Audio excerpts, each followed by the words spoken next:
next two videos, we're going to be going over how to enter X guard from the Mantis Guard when the knee buckle fails. This is probably the main pass I take. Like, when's the last time I even took your back with that prep? We were just talking about that. Never. It's been a long time because Kevin's athletic, strong, and he knows exactly what I'm doing because he's been working on Mantis Guard with me for the last couple of years.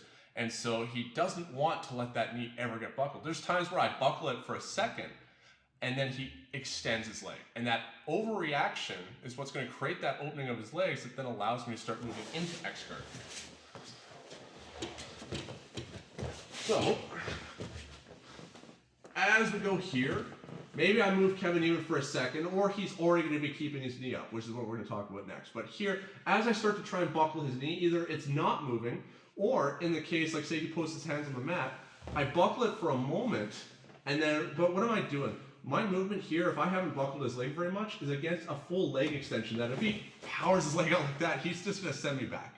And this is not something that's uncommon. So as I start to buckle Kevin's leg and he starts to extend that knee up, I'm just going to bring my foot to his hip.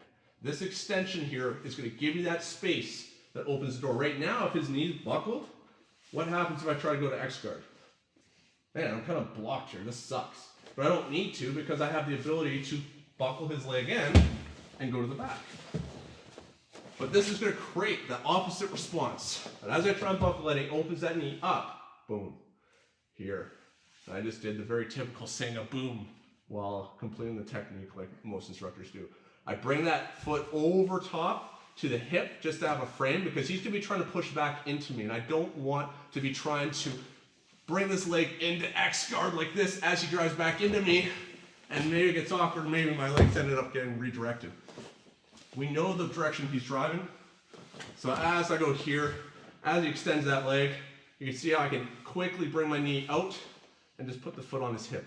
So now as he tries to back into me, I'm able to keep this extension. I bring my knee to the inside, I chamber his leg, and preferably I don't let him come back from this because his foot's still off the ground. So the whole time while we're doing this, if I can keep him here while being able to drive him over and complete my sweeps, if we can keep our opponent in compromised alignment in an unathletic position, we want to keep that. We don't want to do all this work to get his foot off the mat, and then so we go through all this work, it's like, all right, yeah, I got him compromised, he extends, I'm like, yeah, all right, now I'm in X guard. Well, I am, but his foot's back on the mat and he's gonna be strong, and now I'm gonna have to go through all this work again from here. So make sure we keep it. As I move him, I try and buckle that leg, I extend out to the hip, I can open this up now and go here, try and get your foot back to the mat, Kevin. Absolutely not.